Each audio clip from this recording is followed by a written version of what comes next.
الرجيم بسم الله الرحمن الرحيم قد نرى تقلب وجهك في السماء فلنولينك قبلة ترضاها فول وجهك شطر المسجد الحرام وحيث ما كنتم فولوا وجوهكم شطره وَإِنَّ الَّذِينَ أُوتُوا الْكِتَابَ لَيَعْلَمُونَ أَنَّهُ الْحَقُّ مِنْ رَبِّهِمْ وَمَا اللَّهُ بِغَافِلٍ عَمَّا يَعْمَلُونَ۔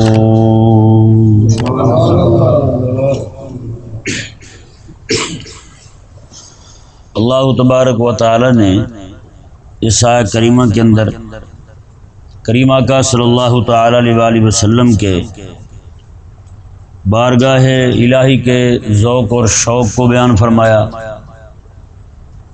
حبیب کریم صلی اللہ علیہ وآلہ وسلم کے رب کے گھر بیت اللہ شریف کے کعبہ بنانے میں جو ذوق اور شوق اور جو جذبہ اور تڑپ تھی اس کو بیان فرمایا، اور اس کے بعد اسی آیت مبارکہ میں اللہ تبارک و تعالی نے حبیب کریم علیہ السلام کے ساتھ یہ وعدہ کیا کہ ہم اسی کو قبلہ بنائیں گے جو آپ کو پسند ہے، اور اسی آیت مبارکہ کے اسی حصے میں اللہ تبارک و تعالی نے اس وعدے کو پورا بھی کر دیا۔ آپ کو پتہ ہے کہ کسی چیز کا وعدہ ہو جانا جو ہے نا وہ بھی خوشی لاتا ہے یا نہیں؟ جب وعدہ ایفا ہو جائے، وعدہ وفا ہو جائے، پورا ہو جائے تو اس سے خوشی پھر دوبالا ہو جاتی ہے۔ اللہ تبارک و تعالی نے ارشاد فرمایا قد نرى تقلب وجهك في السماء، حبیب پیارے ہم آپ کے چہرے کا بار بار آسمان کی طرف اٹھنا ملاحظہ فرما رہے ہیں۔ حبیب کریم صلی اللہ علیہ وآلہ وسلم حالت نماز میں بار بار آسمان کی طرف دیکھ رہے تھے کہ میرا اللہ کب وحی نازل فرماتا ہے، میرا اللہ تبارک و تعالیٰ کب ہمیں حکم دیتا ہے کہ ہم بیت المقدس سے منہ پھیر کے کعبہ کی طرف اپنا منہ کر لیں نماز کے لیے۔ یہ ذہن میں رہے آقا علیہ السلام کا یہ جو ذوق اور شوق تھا یہ اپنے وطن ہونے کی وجہ سے نہیں تھا، بلکہ یہ ذوق اور شوق جو تھا یہ رب تبارک و تعالیٰ کے گھر بیت اللہ ہونے کی وجہ سے تھا کہ رب تبارک و تعالیٰ کا قبلہ وہی، رب تبارک و تعالیٰ کا کعبہ، رب تعالیٰ کا گھر بیت اللہ اور مسجد حرام جو ہے جسے حرم قرار دیا گیا ہے پورے علاقے کو، یہ رب تبارک و تعالیٰ کی طرف سے حرم قرار دیا گیا کہ وہاں پہ ظالم سے ظالم بندے کو بھی کچھ نہیں کہا جائے گا، سگے باپ کے قاتل کو بھی کچھ نہیں کہا جائے گا، بڑے سے بڑا چور بھی وہاں داخل ہو جائے، بڑے سے بڑا ڈاکو بھی وہاں داخل ہو جائے، امن میں آ جاتا ہے وہ بھی۔ تو اللہ تبارک و تعالیٰ کے حبیب کریم صلی اللہ علیہ وآلہ وسلم کے دل کے اندر جو ایک ذوق اور شوق تھا کعبے کو قبلہ بنانے کا، اس کے پیش نظر رب تبارک و تعالیٰ نے بھی یہ نہیں فرمایا کہ حبیب کریم صلی اللہ علیہ وآلہ وسلم اسے صرف اس لیے کعبے کو قبلہ بنانا چاہ رہے ہیں کہ یہ آپ کے وطن میں تھا اس لیے، نہیں، ایسی کوئی بات ہی نہیں ہے۔ اب اندازہ لگائیں کہ کریم آقا صلی اللہ علیہ وآلہ وسلم جب وہاں سے نکلنے لگے نا بیت اللہ کعبے سے، مکہ سے نکلنے لگے حضور، تو آقا علیہ السلام نے کعبے کو فرمایا تھا مجھے تیرے ساتھ بڑی محبت تھی لیکن مجھے یہاں کے رہنے والا نہیں رہنے دیتے، میں مجبور ہو کے یہاں سے جا رہا ہوں، اگر یہ مجبور نہ کرتے میں یہاں سے کبھی بھی نہ جاتا۔ جی اس سے ثابت کیا ہوا کہ آقا علیہ السلام کو محبت ہے تو کس چیز کے ساتھ ہے؟ کعبہ کے ساتھ ہے، رب تبارک و تعالیٰ کے گھر کے ساتھ ہے۔ کعبے کے قبلہ بنانے کی جو شوق اور ذوق تھا آقا علیہ السلام کے دل مبارک کے اندر وہ بھی اسی لیے تھا کہ وہ رب تبارک و تعالیٰ کا گھر ہے، ورنہ اس لیے نہیں۔ اگر آقا علیہ السلام جب وہاں سے یہاں آ گئے دوبارہ تو آقا علیہ السلام نے ایک دن بھی نہیں کہا کہ ہم وہاں جا کر رہائش رکھیں جی، کیونکہ رب تبارک و تعالیٰ کی بارگاہ میں آقا علیہ السلام نے خود دعا کی تھی، مولا یہ جس گھر سے میں جا رہا ہوں مجھے اس جیسی جگہ لے جا یا اس سے بہتر جگہ وہاں لے جاتے ہیں، بتائیں بھائی۔ اور یہی وجہ ہے کریم آقا صلی اللہ علیہ وآلہ وسلم مسجد قباء جاتے ہیں، وہاں جا کر بھی مسجد تعمیر کرتے ہیں، بستی قباء جاتے ہیں وہاں جا کے مسجد تعمیر کرتے ہیں، وہاں سے پھر آقا علیہ السلام جب مدینہ منورہ جاتے ہیں وہاں بھی جا کے حضور نے پہلا کام مسجد بنانے کا ہی کیا جی۔ آج اللہ تبارک و تعالیٰ کا فضل ہے اہل اسلام کے دل جو ہیں دونوں شہروں کی طرف کھینچتے ہیں، ہے یا نہیں؟ وہ جو آج شہر مدینہ ہو آقا علیہ السلام کا شہر ہو یا پھر مکہ مکرمہ شہر ہو، دونوں کی طرف اہل اسلام کے دل جو ہے وہ کھینچتے ہیں۔ اللہ تبارک و تعالی نے ارشاد فرمایا، حبیب پیارے ہم آپ کا چہرہ بار بار آسمان کی طرف اٹھنا، یہ تقلب وجہ جو ہے یہ ہم ملاحظہ فرما رہے ہیں۔ فَلَنُوَلِّيَنَّكَ قِبْلَةً تَرْضَاهَا، ہم آپ کو اس قبلے کی طرف پھیر دیں گے جو آپ کا پسندیدہ ہے، جو آپ کا پسندیدہ۔ یہ میں نے آپ کو واضح کر دیا کہ آقا علیہ السلام کا پسندیدہ قبلہ اس لیے تھا کہ لوگ بھی یہ اعتراض کرتے تھے کہ ان کی ملت ابراہیمی ہے، مکہ کے مشرک بھی یہ کہتے تھے ان کی ملت ابراہیمی ہے، تو یہ قبلہ ابراہیمی سے کیوں پھرے ہوئے ہیں؟ ملت تو ان کی ملت ابراہیم، جیسے آپ کئی دنوں سے سن رہے ہیں ملت ابراہیم، تو یہ ہماری جو ملت ہے یہ ملت ابراہیم ہے۔ تو وہ یہ اعتراض کرتے تھے کہ ان کی ملت جو ہے وہ ملت ابراہیم ہے، تو پھر قبلہ ابراہیمی سے کیوں پھرے ہوئے یہ لوگ ہیں؟ اللہ تبارک و تعالی نے حبیب کریم صلی اللہ علیہ وسلم کے دل میں بھی یہ داعیہ پیدا ہوا، ان کے کہنے کی وجہ سے نہیں، وہ سبب اور ہے۔ وہ سبب کیا ہے؟ آقا علیہ السلام کے دل کے اندر یہ جذبہ کیوں پیدا ہوا کہ کعبہ کو ہی قبلہ بنایا جائے ہیں؟ اس کی وجہ یہ ہے کیونکہ دو قبلے جو ہیں بیت المقدس اور یہ والا قبلہ کعبہ شریف جو ہے، ان دونوں میں کامل ترین اور اکمل ترین قبلہ جو ہے وہ کعبہ شریف ہی ہے، اور سارے نبیوں میں سب سے بڑی کامل ہستی وہ میرے آقا علیہ السلام کی ہے۔ تو اس لیے مناسب یہ ہوا کہ جو کامل ہستی ہو اس کے لیے قبلہ بھی کامل ترین ہونا چاہیے، اگرچہ قبلہ وہ بھی ہے لیکن کامل قبلہ جو ہے وہ کعبہ شریفہ ہی ہے، وہ جہت اور سمت کعبہ جو ہے وہی قبلہ ہے، وہ کامل قبلہ ہے۔ اس لیے اب یہ بھی ہوا کہ آقا علیہ السلام چونکہ آپ کامل ترین نبی ہیں، اس لیے آپ کے لیے قبلہ جو ہے وہ کعبہ کو بنایا جائے، سمت کعبہ کو بنایا جائے، اور یہ امت جو ہے یہ ساری امتوں میں کامل ترین امت ہے۔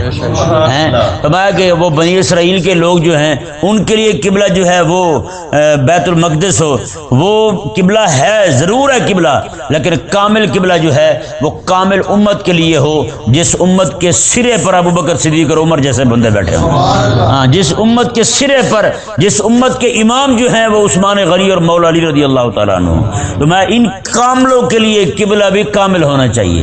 اگر یہ کامل ہیں قبلہ کامل ہونا چاہیے، یہ کامل ترین ہے قبلہ کامل ترین ہونا چاہیے، یہ اکمل ترین ہے ان کے لیے قبلہ بھی اکمل ترین ہی ہونا چاہیے۔ تو اللہ تبارک و تعالیٰ کے حبیب کریم صلی اللہ علیہ وسلم کے دل کے اندر جو ایک تڑپ پیدا ہوئی کہ قبلہ ہی کعبہ جو ہے ہمارا قبلہ ہونا چاہیے، اس کے پیچھے یہ منطق تھی، یہ فلسفہ تھا کہ کریم آقا علیہ السلام نے کیوں چاہا کہ کعبے کو ہی قبلہ بنایا جائے۔ آگے دیکھیں جی، رب تبارک و تعالیٰ نے ارشاد فرمایا فَوَلِّ وَجْهَكَ شَطْرَ الْمَسْجِدِ الْحَرَامِ، تو حبیب پیارے آپ اپنا چہرہ مبارکہ جو ہے وہ مسجد حرام کی طرف پھیر لیجئے، ابھی سے پھیر لیجئے، حالت نماز میں، نماز میں کھڑے ہیں، 2 رکعتیں ہو گئی ہیں، 2 رہتی ہیں، ابھی پھیر لیجئے۔ کیسی بات ہے، ابھی پھیر لیجئے۔ تو حالت نماز میں کریم آقا صلی اللہ علیہ وسلم نے اپنا چہرہ انور جو ہے وہ بیت المقدس سے کعبہ شریفہ کی طرف کر لیا۔ اور مزے کی بات دیکھیں، اب امت جو ہے وہ کس منہج پر ان کی تربیت ہو چکی تھی، نماز میں کھڑے ہو کے یہ نہیں کہا کہ آقا علیہ السلام بھول گئے ہیں یا آقا علیہ السلام کو کچھ ہو گیا ہے، نہ، آقا علیہ السلام جو پھرے نا، محبوب کریم علیہ السلام کے صحابہ میں سے ایک بندہ بھی ادھر منہ کر کے کھڑا نہیں ہوا، سب نے منہ ادھر ہی کر لی جس طرح حضور کا چہرہ تھا۔ بتائیں بھائی، وہ جو شروع میں آپ کو کہا تھا، کل ہی بیان کیا تھا کہ حبیب کریم علیہ السلام کی امت جو ہے یہ کامل ترین امت ہے، اس کی تربیت بھی ایسے ناج پر، ایسے منج پر ہو کہ یہ جناب صرف یار کا اشارہ ابرو سمجھیں، کہنے کی بھی نوبت نہ پڑے، کہنے کی بھی نوبت نہ پڑے، صرف محبوب کریم علیہ السلام کا اشارہ سمجھیں۔ آقا علیہ السلام نے ایک بار فرمایا ایک رات ایسی آئے گی میرا اللہ مجھے حکم دے گا کہ جاؤ ہجرت کرو، یہاں سے مکہ کو چھوڑ کے کسی اور جگہ چلے جاؤ۔ آقا علیہ السلام مجھے ایک یار کی ضرورت ضرورت ہوگی۔ اس کے کافی عرصے بعد جا کے وہ جب رات آئی، آقا علیہ السلام رات کے وقت حضرت ابوبکر صدیق کے گھر گئے، دروازہ کھلا ہوا ہے، چراغ جل رہا ہے۔ آقا علیہ السلام ابو بکر یہ کیا ہے؟ کہتے ہیں آقا جب سے آپ نے کہا ہے میں نے تب سے نہ دیا بجھنے دیا نہ دروازہ بند کیا ہے میں تو روز انتظار میں ہوں۔ بتائیں بھئی یہاں اشارہ ہی ہو گیا نا، اشارہ ہی ہوا ہے، یہاں عاشق سمجھ گیا ہے، عاشق سمجھ گیا۔ یہ کون سے عاشق ہیں جن کو بار بار کہا جائے یار تیرا مالک یہ کہہ رہا ہے، تیرا حبیب تجھے یہ کہہ رہا ہے، اور انہیں سمجھ بھی نہ آئے، انہیں سمجھ بھی نہ آئے۔ یہ کون سے عاشق ہیں؟ عاشق وہ ہوتا ہے جو اشارہ ابرو سمجھتا ہے، اشارہ ابرو سمجھتا ہے۔ آقا علیہ السلام کے صحابی حضرت عبداللہ بن مسعود رضی اللہ تعالیٰ عنہ مسجد میں آ رہے ہیں، ایک بندہ مسجد کے اندر ہی کھڑا ہے، آقا علیہ السلام اجلس بیٹھ جا۔ حضرت عبداللہ بن مسعود رضی اللہ تعالیٰ دروازے میں پہنچ رہے ہیں، ایک پاؤں جو ہے نا چوکھٹ کے ادھر ہے، دوسرا ادھر ہے دروازے کے، ایک اندر ہے ایک باہر ہے، وہیں بیٹھ جاتے ہیں۔ اگر ایسا بعد میں عبداللہ نہیں آیا، دیکھا ان کو وہ تو باہر بیٹھے ہوئے ہیں، آدھے اندر ہیں آدھے باہر ہیں۔ میں ہاں بھائی یہاں کیوں بیٹھے ہو؟ کہتے ہیں حضور آپ نے فرمایا تھا نا بیٹھ جاؤ۔ میں نے کہا ہو سکتا ہے میرے یار نے مجھے کہا ہو۔ سبحان اللہ۔ یہاں تو سیدھا کہا جائے سمجھ نہیں آتی، سیدھا کہا جائے یار رب کا حکم ہے پڑھ اسے قرآن کو پڑھ، نہیں پڑھتے نہیں سمجھتے قریب نہیں آتے قرآن کے۔ یا عاشق وہ ہوتا ہے جو یار کے اشارے ابرو پہ اپنی جان نہیں اپنا تن من دھن ہر چیز قربان کرنے کے لیے تیار ہو جائے۔ حضرت سیدنا بلال رضی اللہ تعالیٰ نے مدینے کی گلیوں میں صرف اتنا کہا تھا حی علی الجہاد، آؤ جہاد کی طرف، اتنا کہا کہ آؤ جہاد کی طرف۔ تو آقا علیہ السلام کے صحابی جن کی شادی کو پہلی رات ہے، ابھی شادی کو پہلی رات ہے، ابھی تک غسل کرنے کے لیے نا پہلی رات گزاری ہے، غسل کرنے کے لیے پانی کا برتن بھرا اس طرح کر کے سر پہ انڈیلنے لگے۔ حضرت بلال کی آواز آئی میں جہاد پہ جانا ہے، وہیں سے دوڑے، چھوڑ دیا پانی بھی، جہاد کے لیے روانہ ہو گئے، وہیں شہید ہوئے۔ آقا علیہ السلام میں جسم ڈھونڈو سب کے، سب کو جمع کرو، سب کو جمع کر لیا۔ کہنے لگے حضور وہ حضرت حنظلہ نہیں ہے۔ آقا علیہ السلام میں دیکھو انہیں، شہداء میں دیکھو اور غازیوں میں دیکھو، دونوں میں دیکھا کہیں بھی نہیں ہے۔ تھوڑی دیر گزری آسمان سے ان کا جسم پانی سے تر بتر پانی کے قطرے ٹپک رہے ہیں، وہ نیچے آیا۔ آقا علیہ السلام نے پوچھا ان کے گھر والوں سے کیا معاملہ ہوا ہے؟ انہوں نے کہا حضور رات ہی اس کی شادی تھی، غسل کرنے کے لیے پانی سر پہ انڈیلنا چاہا، ادھر حکم آ گیا، بلال نے اذان دی جہاد کی، بلال نے اذان دی جہاد کی، تو یہ جہاد کے لیے روانہ ہو گیا۔ اس نے کہا اب غسل ایک ہی جگہ کریں گے بس، تو اب یہ آ گیا جہاد کے لیے۔ تو اللہ تبارک و تعالیٰ نے آقا علیہ السلام نے پھر فرمایا میں بس اس پہ غسل ضروری تھا، تو رب تبارک و تعالیٰ کے فرشتے اسے غسل دینے کے لیے آسمانوں پہ لے گئے تھے۔ بتائیں بھائی محبوب کریم علیہ السلام کے غلام آج کہتے ہیں جی مالکوں نے کرم کر دینا ہے، پتہ نہیں کیسے کرم کرتے ہیں۔ میں نے کہا وہ منہ تو بنا پہلے کام تو کر، کوئی مالکوں کو راضی کرنے والا ہیں۔ مولانا عبد الرحمن جامی رحمہ اللہ آج یہاں لاڈ وہی رکھتے ہیں، کام نہیں ہے وہ، کہ نہیں لاڈ وہی کرتے ہیں کام نہیں۔ ایک بچہ ہو ماں کا پیارا ہو، ہر کام ماں کے کہنے پہ کرتا ہو، وہ کسی جگہ پہ لاڈ کرے گا ماں میں نہیں یہ نہیں کرنا، کرتے نا بچے نہیں کرتے، ماں سنتی بھی ہے ان کی، ماں مانتی بھی ہے، ماں سمجھ جاتی ہے بچہ ہے ہر بات مانتا ہے۔ اب لاڈ کر رہا ہے چلو اس کی مان لوں میں، تو جو ذلیل ایک بھی نہ مانے وہ کہے نہیں میں نے مکھن کھانا ہے، تو ماں نے پھر جوتے کو مکھن لگا کے مارنا ہے اسے۔ میں نے کہا روک کمینہ میں تجھے کھلاؤں مکھن، ہے یا نہیں؟ تو نہیں بھائی نہیں، لاڈ صرف اسی کا چلتا ہے، ناز اسی کا چلتا ہے جس نے کچھ کیا ہو، جو قربانی دینے والا ہو، کہ نہیں جس کا عشق انتہا کو پہنچا ہوا ہو۔ یہ تھوڑا ہے کہ یہ جو لوگ جناب ہر بندہ لپاڑے جو ہیں یہ اٹھ کے کھڑے ہو کے صرف دعوے کرنے لگے ہیں، بات ایک نہ مانے مالکوں کی اور دعویٰ ہو انہیں عشق کا۔ دیکھیں جی رب تبارک و تعالیٰ نے ارشاد فرمایا، اللہ اکبر، محبوب کریم صلی اللہ علیہ وسلم کے صحابہ کرام علیہ رضوان کو رب تبارک و تعالیٰ حکم دے رہا ہے وَحَيْثُ مَا كُنْتُمْ فَوَلُّوا وُجُوهَكُمْ شَطْرًا، میں کہ تم یہی نہیں کہ صرف مکہ میں ہو تو منہ تم نے ادھر کرنا ہے، میں بلکہ دنیا میں جہاں کہیں بھی ہو تم نے منہ اپنا کعبے کی طرف کرنا ہے۔ منہ کس طرف کرنا ہے؟ کعبے کی طرف کرنا ہے۔ دیکھیں یہ ذہن میں رہے، یہ سوال پیدا ہوتا ہے کہ عین قبلہ عین کعبہ جو ہے وہی سمت قبلہ ہے یا صرف سمت کعبہ جو ہے وہی سمت قبلہ ہے؟ سمجھ آ رہی نہیں؟ سمجھ تو نہیں آ رہی، صرف یہ کہ بالکل سیدھے کھڑے ہونا کعبے کی طرف یہ سمت قبلہ ہے، یا پھر یہ سمت جیسے پتہ ہے بھی ادھر کی کعبہ ہے، یہ ساری سمت جو ہے یہ ساری کی ساری قبلہ بنتی ہے، یہ والا حکم ہے ہمیں، یا پھر عین کعبے کی طرف منہ کرنا یہ حکم ہے ہمیں؟ کہ نہیں سمجھ آیا مسئلہ؟ جو بندہ حرم شریف کے اندر کھڑا ہو، جہاں طواف ہوتا ہے وہاں کھڑا ہو، کعبہ اس کے سامنے ہو، تو اس کے لیے یہ فرض ہے کہ اپنا منہ بالکل کعبے کی طرف رکھے۔ کس طرف رکھے منہ؟ بالکل کعبے کی طرف رکھے، ٹھیک ہے نا؟ کعبے کی طرف منہ کرے گا تو نماز ہوگی، وغیرہ نہیں ہوگی۔ جیسے یہ مسئلہ ہے، ہم یہاں پہ نماز پڑھتے ہیں، قیام میں آنکھیں کہاں رکھتے ہیں؟ آنکھیں ہماری وہیں ہوتی ہیں، نگاہ ہمارے نیچے ہوتی ہے، ٹھیک ہے نا جی؟ تو یہ نیچے دیکھتے ہیں ہم، آنکھیں نیچے رکھنے کا حکم ہے ہمیں جب ہم کہیں بھی نماز پڑھ رہے ہوں، پاکستانی پڑھے، ہندی پڑھے، بنگالی پڑھے، کوئی بھی نماز پڑھے، اسے آنکھیں کہاں رکھنے کا حکم ہے؟ سجدے کی جگہ پھر آنکھیں رکھنے کا حکم ہے۔ لیکن جو بندہ کعبے میں کھڑا ہو، جی حرم میں کھڑا ہو، کعبہ سامنے نظر آ رہا ہو، اس پہ فرض ہے اپنا منہ ادھر ہی رکھے اور نگاہ بھی کعبے پہ رکھے۔ کیسی بات ہے؟ کعبے کو دیکھ دیکھ کے نماز پڑھے۔ اور یہ مزے کی بات یہ ہے کہ ہمارے بہت ساری تعداد کو پتہ ہی نہیں، وہ بیچارے ادھر جا کے اس طرح کھڑے ہوتے ہیں، بھئی یہ کیا کر رہے ہو تم؟ یہ کیا کر رہے ہو؟ ادھر تو کعبے کو دیکھنا تھا تم نے، ادھر ہی منہ کر کے نماز پڑھنی تھی۔ وہاں پہ کعبے کی طرف منہ کرنا فرض ہے، اور یہاں پہ وہاں جو لوگ موجود ہیں ان کے لیے کعبہ قبلہ ہے، اور ہمارے لیے سمت کعبہ جو ہے وہ قبلہ ہے۔ جیسے مثال کے طور پر آپ یہاں کھڑے ہیں، اور یہاں یہ بھی بات ذہن میں رکھیں، ہمارے لیے تحقیقی طور پر سمت کعبے کی طرف، قبلے کی طرف منہ کرنا یہ فرض نہیں ہے، صرف تخمینی طور پر آپ کو ذہن آپ کا جمتا یار قبلہ ادھر ہی ہے، تو اتنا کافی آپ کے لیے، آپ نماز پڑھ لیں، آپ کی نماز ہو جائے گی۔ کیونکہ آپ سمجھتے ہیں یہاں پہ آپ بالکل سمت سیدھی کر کے کھڑے ہوئے ہیں نا، یہاں سے تھوڑا سا بھی فرق ہوگا، 19-20 کا، یہ 19-20 کا فرق جو ہے یہ قلت پر دلالت کرتا ہے، تھوڑا سا بھی فرق ہوگا یہاں سے تو آپ کو پتہ جب ہزاروں میل درمیان میں طے کریں گے تو وہی تھوڑا میلوں کا ہو جائے گا فرق، یہ تھوڑا فرق جو ہے یہ میلوں کا فرق ہو جائے گا، ہے یا نہیں ایسا؟ اب میں آپ کو اس کی مثال طبیعت کے مطابق سمجھاتا ہوں۔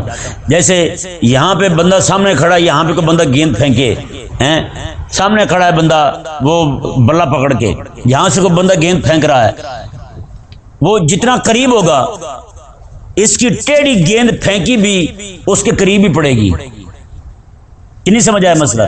جتنا یہ دور ہوگا اس سے، اس کی تھوڑی سی بھی ٹیڑھی پھینکی گیند جو ہے اس سے اتنا دور جائے گی۔ سمجھ نہیں پڑا مسئلہ؟ ہاں یہ جلدی آنے والا، سمجھ آنے والا تھا مسئلہ، اس لیے میں نے کہا کہ وہی مثال آپ کے سامنے رکھو جو سمجھ آ جائے۔ تو یہ بالکل ایسا ہی معاملہ ہے یہاں، کہ ہم یہاں سے یعنی کہ بالکل اپنی طرف سے سیدھے کھڑے ہو رہے ہیں، لیکن 19-20 کا فرق آ رہا ہے، تو وہی تھوڑا سا جو فرق ہے نا 19-20 کا، وہاں جا کے میلوں کو جا پڑتا ہے۔ اس لیے ہمیں صرف تخمینے کے طور پر کہ ہم تخمینہ لگائیں ہمارے لیے قبلہ یہی ہے، بس وہی ہے، بس آپ ادھر منہ کر کے نماز پڑھیں، آپ کی نماز ہو جائے گی، کہ نہیں سمجھ پڑا مسئلہ؟ اور یہاں سے 19-20 کا فرق جو ہے وہ وہاں پہ میلوں کا فاصلہ بن جاتا ہے۔ تو یہ اللہ تبارک و تعالی نے ہمارے لیے آسانی رکھی ہے۔ دیکھیے جی رب تبارک و تعالی نے ارشاد فرمایا وَحَيْثُ مَا كُنْتُمْ فَوَلُّوا وُجُوهَكُمْ شَطْرًا، اور تم جہاں کہیں بھی ہو اپنا منہ جو ہے وہ سمت قبلہ کی طرف یعنی کعبہ کی طرف کر لو، یہی تمہارے لیے کافی ہے۔ اور آگے کیا فرمایا اللہ تبارک و تعالی نے؟ یہ اہل کتاب کا جو اناد ہے نا کہ ہمارے قبلہ کے ساتھ، اس کو ظاہر کیا جا رہا ہے، اس سے بیان کیا جا رہا ہے۔ اللہ تعالیٰ نے ارشاد میں وَإِنَّ الَّذِينَ أُوتُوا الْكِتَابَ لَيَعْلَمُونَ أَنَّهُ الْحَقُّ مِنْ رَبِّهِمْ، میں بے شک اہل کتاب یعنی یہود و نصارہ یہ جانتے ہیں کہ یہ کعبہ کا قبلہ بننا یہ حق ہے، یہ کیا ہے؟ یہ حق ہے، یہ رب تبارک و تعالیٰ کی طرف سے حکم ہے کہ کعبے نے قبلہ بننا ہی بننا ہے، یہ مالک کی طرف سے حکم ہے۔ یعنی ان کی کتابوں میں یہ مسئلہ موجود تھا کہ محبوب کریم صلی اللہ علیہ وسلم بطور سر اور رب تبارک و تعالیٰ کی طرف سے ایک حکمت کے پیش نظر کچھ عرصہ تک بیت المقدس کی طرف منہ کر کے نماز پڑھیں گے، امت کی تربیت کے لیے، امت کو اس منہج پر لانے کے لیے، اس منہج پر لانے کے لیے کہ امت جو ہے وہ یار کے اشارہ ابرو کو سمجھے، امت جو ہے میرے حبیب کے تابع فرمان ہو جائے، امت جو ہے میرے حبیب کے حکم کو پوچھے نہ، حکم تو حکم، ہمارا عمل بھی نہ پوچھے، میرے حبیب نے جو کیا ہے بس وہ کرنا شروع کر دے، جو میرے حبیب نے کر دیا اسی پر عمل شروع کر دے، پوچھے نہ کہ یہ کیوں ہے تو وہ کیوں ہے۔ وہ الحمدللہ تربیت اس امت کی ہو گئی تو رب تبارک و تعالی نے تبدیلی قبلہ کا حکم دیا، تبدیلی قبلہ کا رب تبارک و تعالی نے حکم دیا، رب تبارک و تعالی نے حکم دیا کہ تبدیلی قبلہ کا، کہ فرمایا کہ آپ جو ہے اب ادھر منہ کر لیں۔ کہ نہیں سمجھ آیا مسئلہ؟ درود شریف پڑھیں ذرا یار۔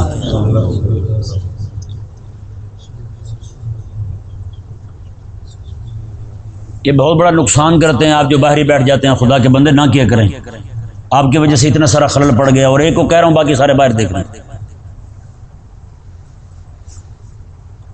اللہ تبارک و تعالی نے ارشاد فرمایا، جی دیکھیں اب یہود و نصارہ کی جو دشمنی تھی قبلہ کی طرف، قبلے کے ساتھ جو یہودیوں کی دشمنی تھی، کہ ان کو معلوم ہے کہ حبیب کریم صلی اللہ علیہ وسلم جو ہیں چند دن بیت المقدس کی طرف منہ کر کے نماز پڑھیں گے، پھر ان کا چہرہ ادھر ہی ہو جائے گا۔ اور اس امت کی اور اس حبیب کریم علیہ السلام کی یہ شان بیان ہوئی تھی پچھلی ساری کتابوں کے اندر کہ حبیب کریم علیہ السلام امام القبلتین ہیں۔ کیا ہیں حضور؟ امام القبلتین۔ درود تاج میں پڑھتے ہیں نا، امام القبلتین وسیلتنا فی الدارین، یہ وہی بات ہے۔ امام القبلتین، دو قبلوں کے امام حضور، اور یہ امت جو ہے یہ بھی دو قبلوں کی طرف منہ کر کے نماز پڑھنے والی، یہ شرف اللہ تبارک و تعالی نے پوری کائنات کے اندر کسی کو دیا ہے تو حبیب کریم علیہ السلام کی امت کو دیا ہے۔ اور مزے کی بات یہ ہے آج بھی وہ مسجد قبلتین موجود ہے یا نہیں؟ مسجد قبلتین موجود ہے آج بھی، یعنی جہاں پہ، اور آج بھی وہ نشان موجود ہے، بالکل ایک دوسرے کے مخالف سمتیں بنتی ہیں۔ ادھر جو ہے نا وہ آج نماز پڑھ رہے ہیں ادھر منہ کر کے، آپ دیکھیں بالکل پچھلی جانب اوپر گنبد کے اندر چھوٹا سا مصلی بنایا گیا ہے کہ آقا علیہ السلام اس وقت ادھر منہ کر کے نماز پڑھ رہے تھے۔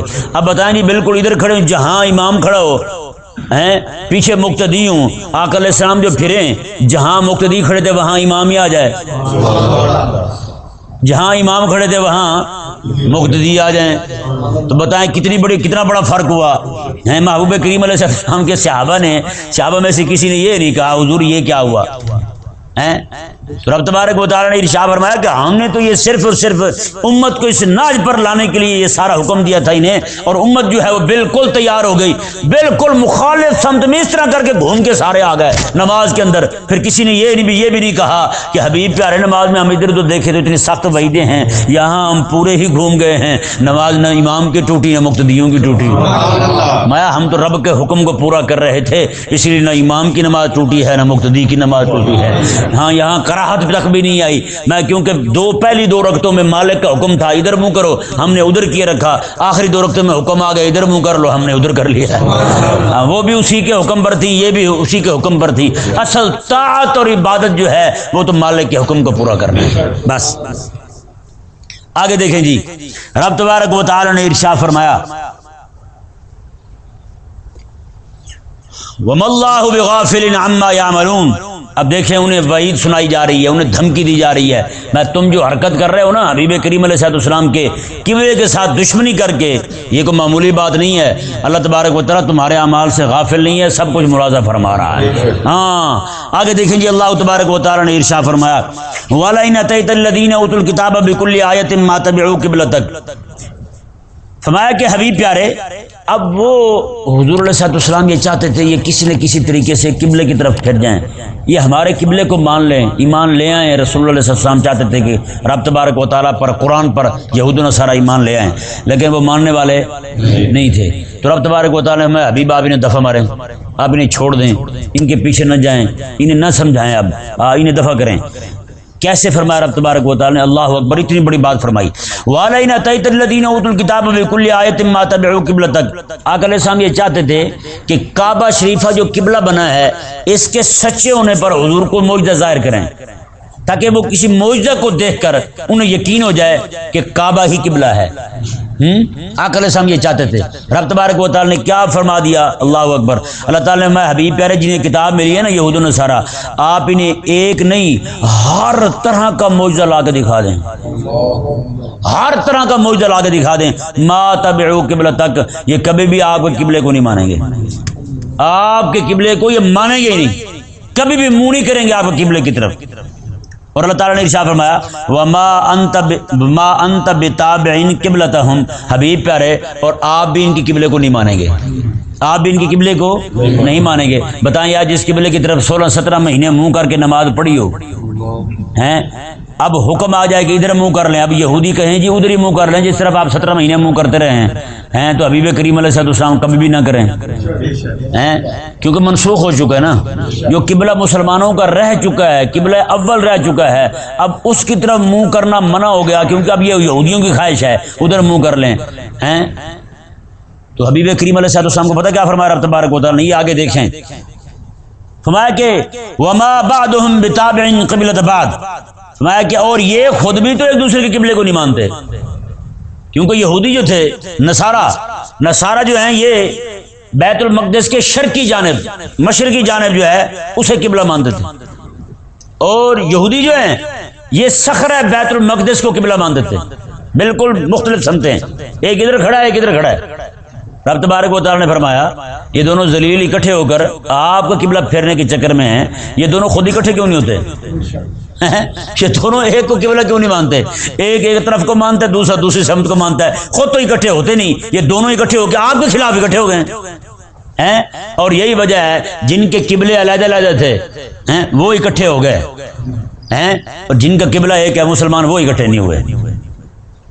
آج ہندو 3 کروڑ خدا جن کے 3 کروڑ جن کے دیوتا ہیں، جن کو پوجتے ہیں، 3 کروڑ خداؤں کو پوجتے ہیں، وہ ذلیل اکٹھے ہو گئے مسلمانوں کو مارنے کے لیے، ناموس رسالت پر حملہ کرنے کے لیے، ناموس رسالت کی غدار عورت جو ہے اس کی حمایت میں کھڑے ہو گئے. لیکن یہ کلمہ پڑھنے والے ایک نہ ہوئے، باقی سب کو چھوڑو، قبروں کو چاٹنے والے ایک نہیں ہوئے، قبروں کو چومنے والے ایک نہیں ہو، باقی تو سب کو چھوڑو، اور تم ہی ایک ہو جاتے حرام خورو، تم ایک کیوں نہ ہوئے؟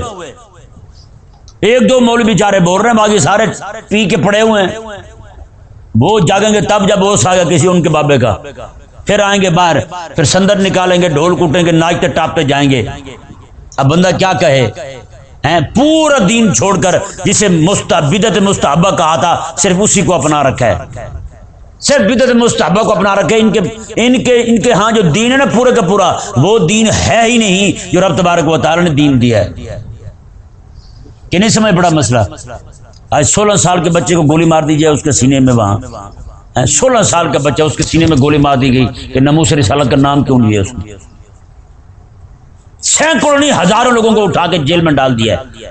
لیکن حرام ہے مولوی بولے، مولوی جب بھی بولے گا میلاد ثابت ہے، یارویں ثابت ہے، قل خانی ثابت ہے.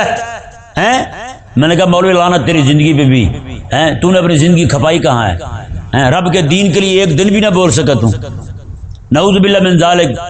4 لاکھ 3 لاکھ سے زیادہ مدرسے ہیں اکیلے ہندوستان میں، اکیلے ہندوستان میں 3-4 لاکھ سے زیادہ مدرسے ہیں، اور 30 کروڑ سے زیادہ آبادی اکیلی مسلمانوں کی، 50 لاکھ سے زیادہ عالم ہے وہاں پہ.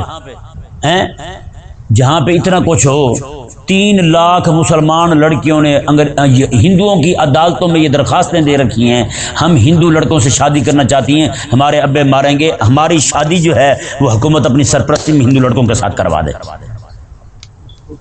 یہ ساری برکت ہے کالج یونیورسٹی میں بیٹی کو بھیجنے کی. بڑے بڑے موبائل لے کے دے دیے بیٹی کو، اور ابا بے فکر ہے، ابا بے فکر ہے. بتائیں بھی آج نوبت یہاں تک پہنچی، 8 لاکھ لڑکیاں یہ تو ان کے ہاں یونین کونسل کے اندر رجسٹر ہو چکی ہیں کہ مسلمان لڑکیاں 8 لاکھ جو ہیں ہندو لڑکوں کے ساتھ شادی کر چکی ہیں. یہ وہ ہیں جو ان کے کاغذ میں آ چکی ہیں، ان کے علاوہ جو ہیں ان کا تو پتہ ہی نہیں کتنی ہوگی. یہ تو وہ ہیں جو ان کے ہاں جن کا اندراج ہے، اور اس کے علاوہ آج مسلمان باپ جو ہے اسے فکر ہی نہیں ہے اس کی بیٹی کہاں جا رہی ہے. بتائیں ایسے حالات میں بیٹھ کے ملا لپاڑا جو ہے وہ قلخانی پہ دلائل دے رہا ہو تو بتائیں اس سے بڑھ کر دین کا دشمن کون ہوگا یار؟ اس سے بڑھ کر دین کا غدار کون ہوگا؟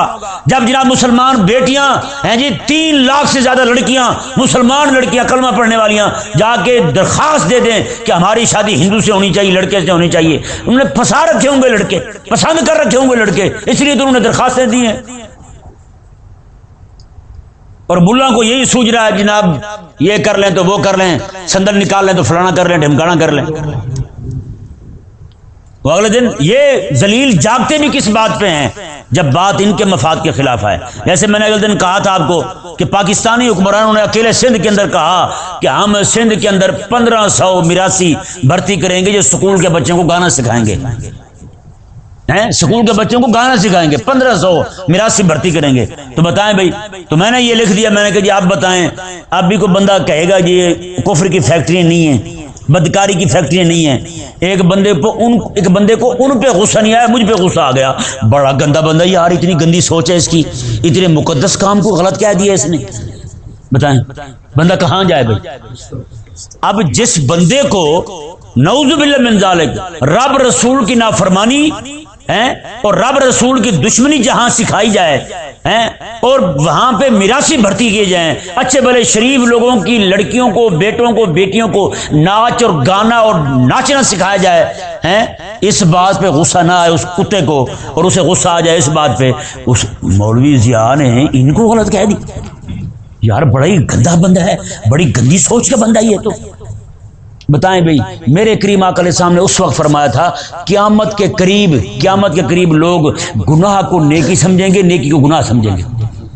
بتائیں بھئی، گناہ جو ہو رہا ہے گناہ کے خلاف نہیں بولا، میں نے جو نیکی والی بات کی ہے بھی یہ غلط ہے، وہ میرے خلاف بول پڑا ہے۔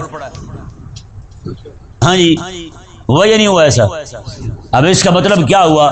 ان ذلیلوں کے اندر نیکی جو ہے وہ گناہ بن چکی ہے اور گناہ نیکی بن چکی ہے۔ اسی سکول کے اندر باہر لکھا ہوا ہے علم کو پڑھنا فرض ہے، مسلمان مرد پر بھی اور عورت پر بھی، تو اندر کیا ہو رہا ہے؟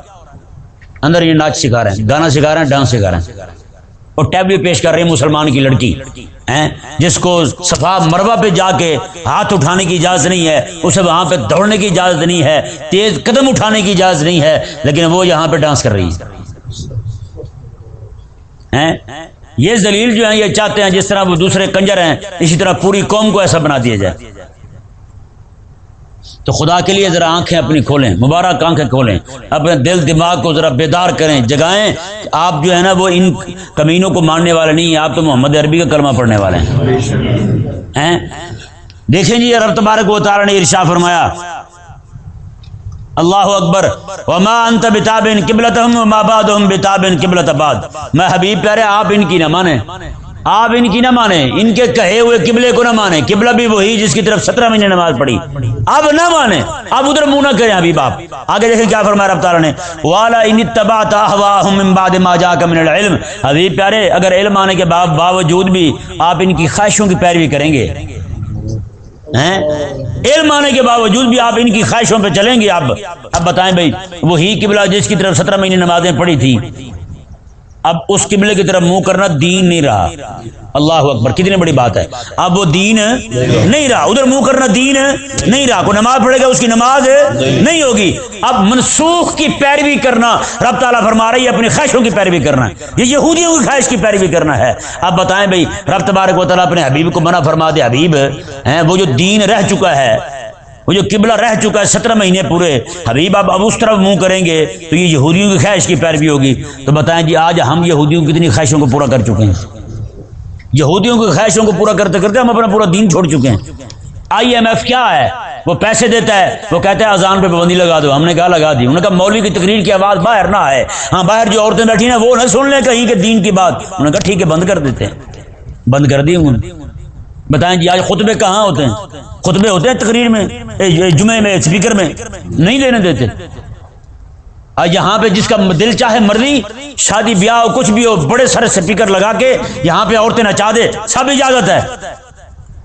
رنڈیاں جو ہیں اسلام آباد سے لے کر کراچی تک ہر سڑک پر پہنچ گئی 8 مارچ کو، اور انہوں نے اعلان کر دیے اسی 8 مارچ سے 2-4 دن پہلے کی بات ہے، ایک عورت جو ہے بالکل اسلام آباد کے اندر مس ایٹم بم، کپڑے پورے اتار کے آ گئی، سڑک پر ہیں، اس نے مقدس اور مطہر قانون کو کوٹ دیا، یعنی پولیس والوں کو مار دیا۔ جو کون نہیں پڑی ہوتی وہاں ہیں، وہ کون اٹھا کے اس نے ٹھکائی کی پولیس والوں کی، پولیس والے سارے بھاگے۔ اس نے کہا مس ایٹم بم کا کون مقابلہ کرے، یہ تو مس حسن کی کلاشن کوف ہے ہیں۔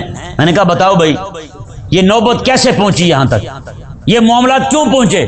میں نے کہا اب تو اسلام آباد ہے، اسلام آباد ہے جہاں پر، وہاں پہ اتنا بڑا کفر آباد ہے جسے اسلام آباد کہتے ہیں، وہاں پہ اتنا بڑا کفر ہے، اتنی بڑی حرام زدگی ہے وہاں پر، اتنی بڑی بغیرتی ہے وہاں پر، تو جو باقی علاقے ہیں وہاں کیا ہوگا ہیں؟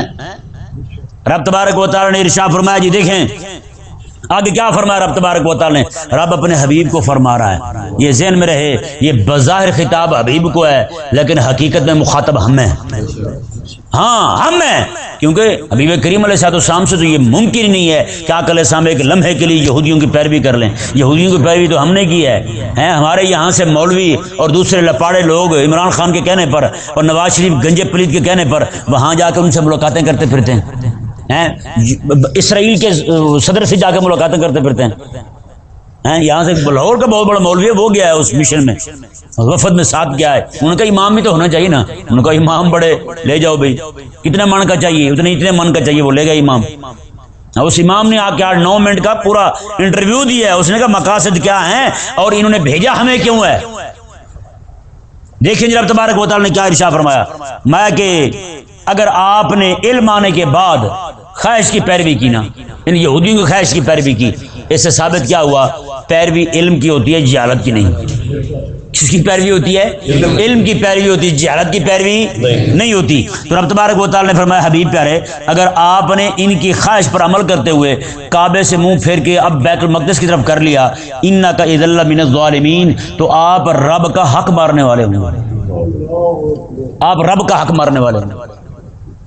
بتائیں بھائی، انک اذا لمن الظالمین، تو آپ ظالم بن جائیں گے۔ یہ حبیب کریم علیہ السلام سے ممکن ہی نہیں، حضور معصوم ہیں، یہ اس کا وقوع ہونا تھا ہماری طرف سے۔